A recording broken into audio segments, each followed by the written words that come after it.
What's going on, y'all? It's February the 22nd, midnight. It is 22 degrees outside. You probably think I'm crazy.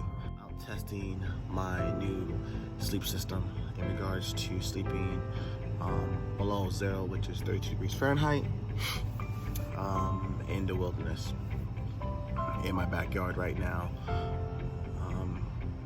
The equipment in which I'm using is my Teton 0 degree bag. I have a new sleep pad that I picked up from Walmart, and I also have these wool socks that I normally wear. You have these. If I need to, if it gets real cold, I have some wool socks from Columbia, but I'm treating these as if these are socks that I hiked in, even though I haven't hiked in them. And then I also have this North Face boots down jacket, which actually is keeping me pretty warm. The chills are coming in my leg, up my body. And then last but not least, if that fails, I also have this half-zip fleece. So I'm in my sleeping bag right now. Of course, it was cold initially getting in it. I noticed that I'm starting to warm up. I'm being very cognizant of how I'm feeling right now, knowing that it's 22 degrees. I just want to be sure that I note these things and try to find a way to counteract any cold spots that I have, problems trying to get rid of coldness in here. Now I know that we can always like heat some water up, put it in a sleeping bag, in a sock. That trick I am aware of, but I'm not going to do that trick. So I've also experienced one failure with my sleep system. This right here is my inflatable pillow. The cover that goes right here is gone. Didn't realize that until now. That's okay. I'll just see what I can do and get a replacement for this, or just find another one. So 3 a.m. in the morning.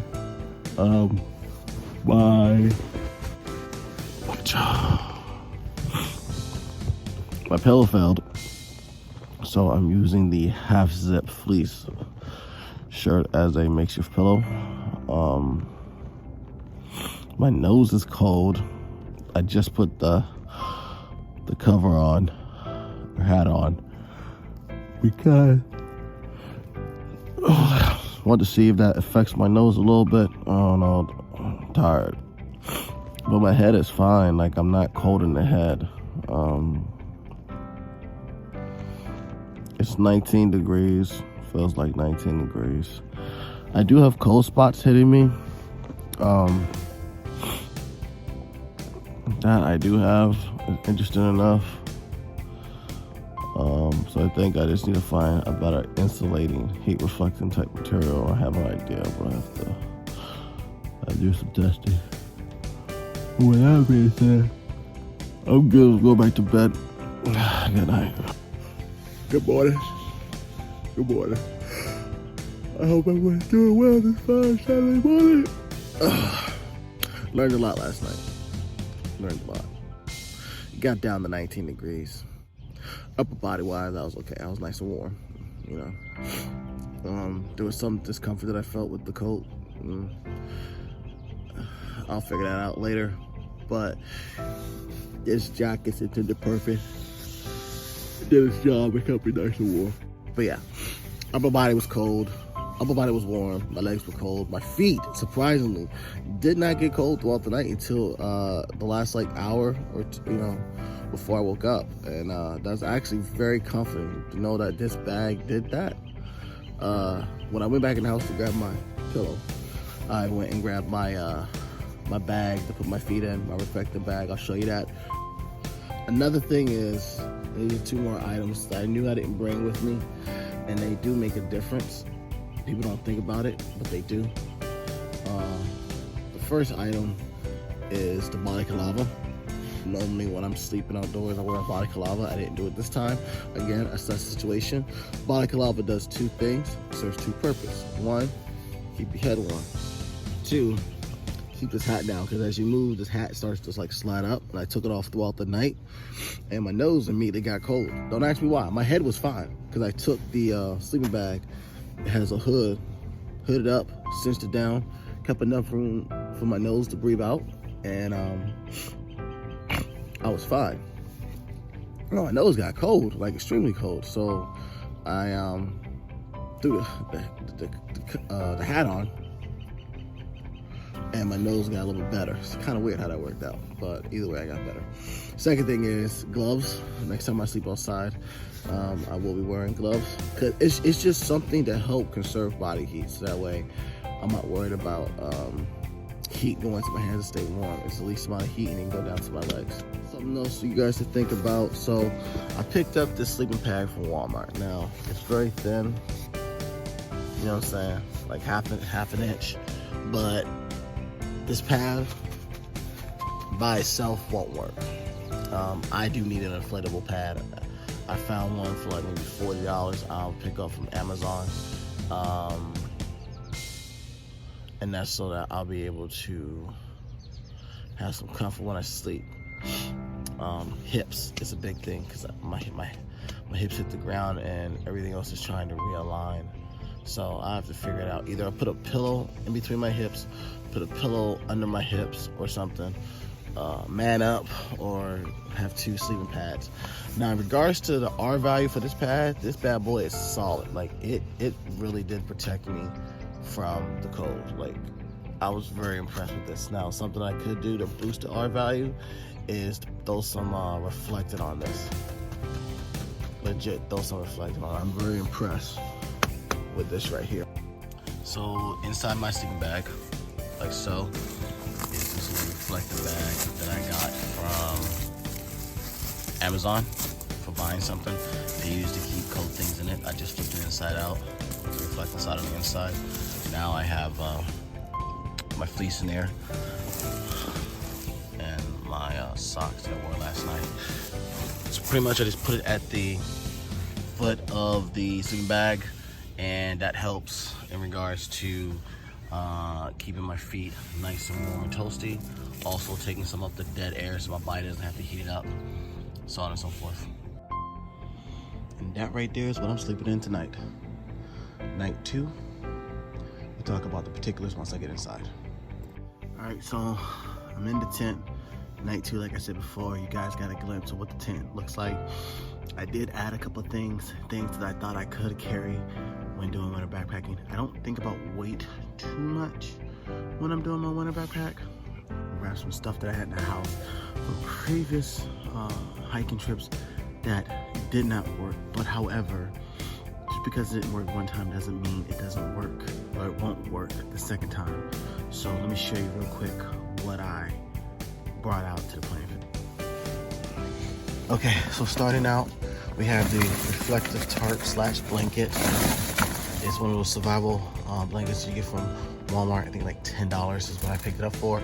I took the foot in and I wrapped it around the foot end. I took my end and wrapped it around the foot end. I'll say it like that. Next, I also have my gloves. I wanted to be sure that this time my hand stayed warm, which it wasn't a problem the last time. But however, I'm trying to conserve heat where I can. Next, I have the reflectant pad. I've used this before many times on my hikes. It's very light, less than a pound. I can't remember exactly how much it weighs. I have to go back and look at it.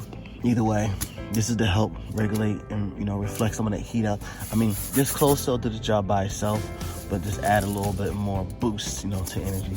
And then I'm using this particular pillow like I did this morning, but what I'm doing is I'm putting these straps, bands around it to keep it in place so it doesn't slide all over the place. Makes it very difficult. And again, I'm gonna be looking for a pillow to go backpacking with.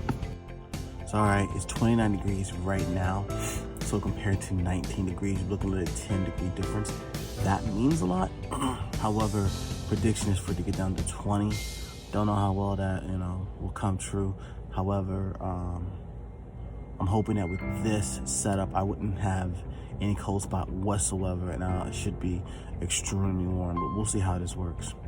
So with that being said, I'm gonna get ready for bed. Good night. Good morning.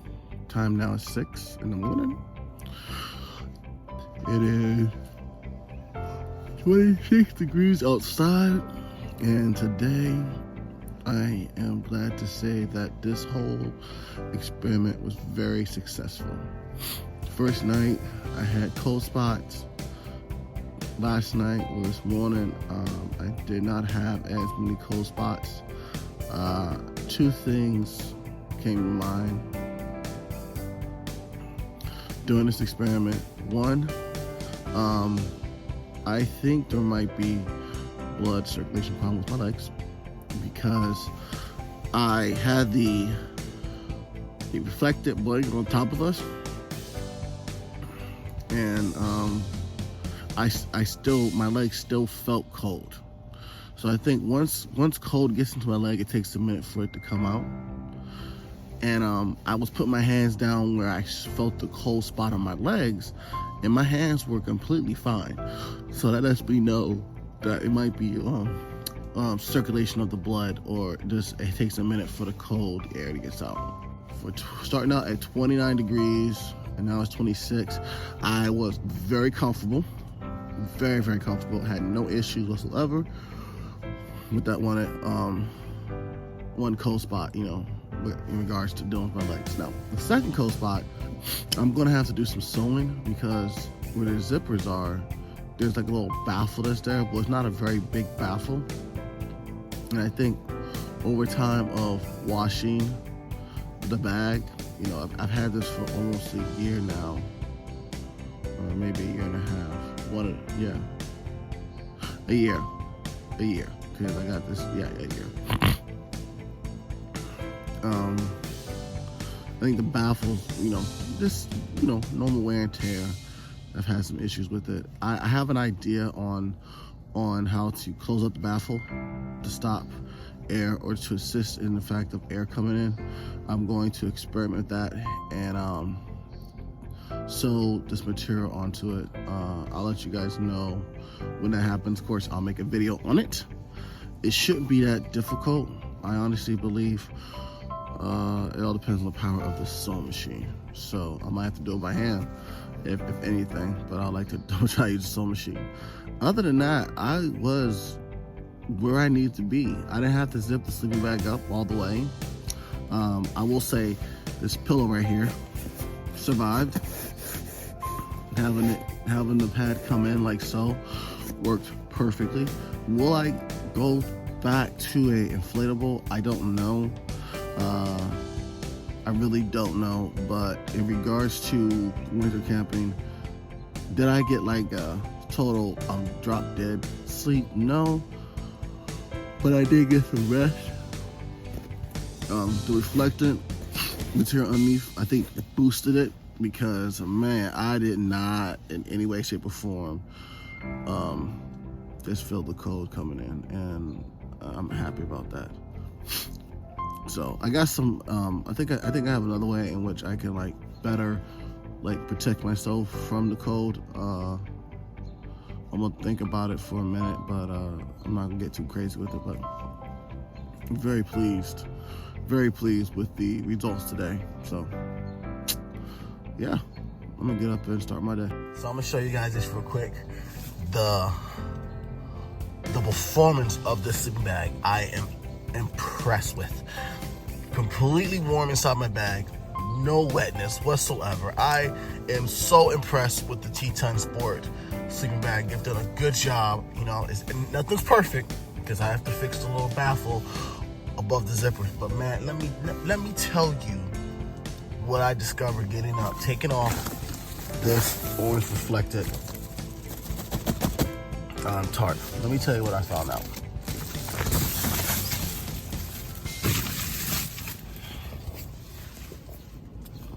If you can't see, it's wet. It's wet. Completely wet. I mean, let me see if you can see. Let me get further up. Oh, that cold air's coming in. I can feel it.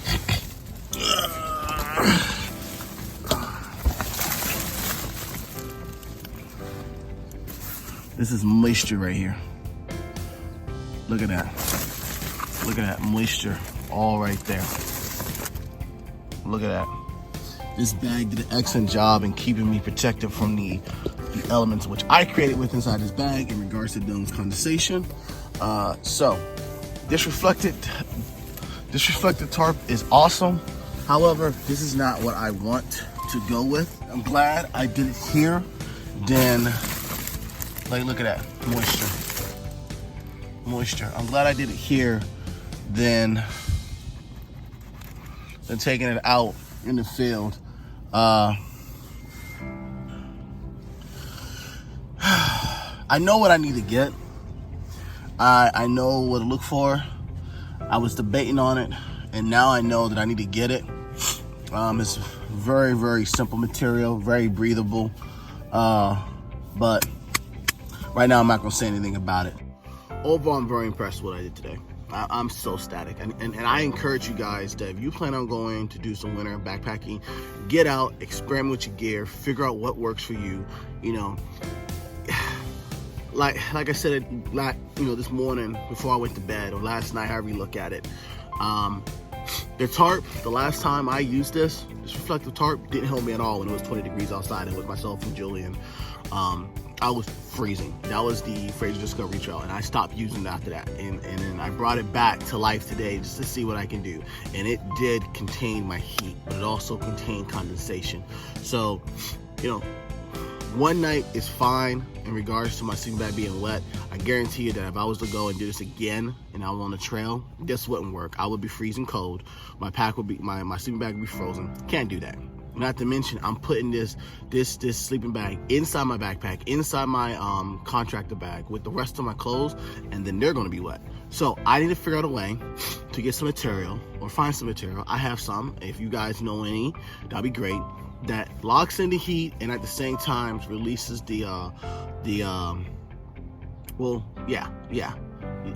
releases the vapor, so that way I can stay dry at night. So I'm very impressed with this tarp. I'm glad I got this tarp. But yeah, with that being said, yo, thank y'all so very much for watching this channel.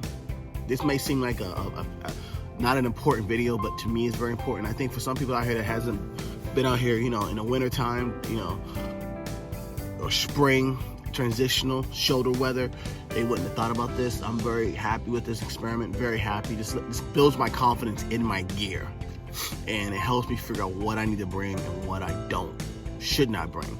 So yeah, thank you so much for watching this channel. If you like this, please like it. If you like the content, please subscribe. If you have any comments, suggestions, yo, go down to the comment button below. As always, share. I can't harp on that enough. With that being said, I'm Papa Bear. Happy hike, happy life out here.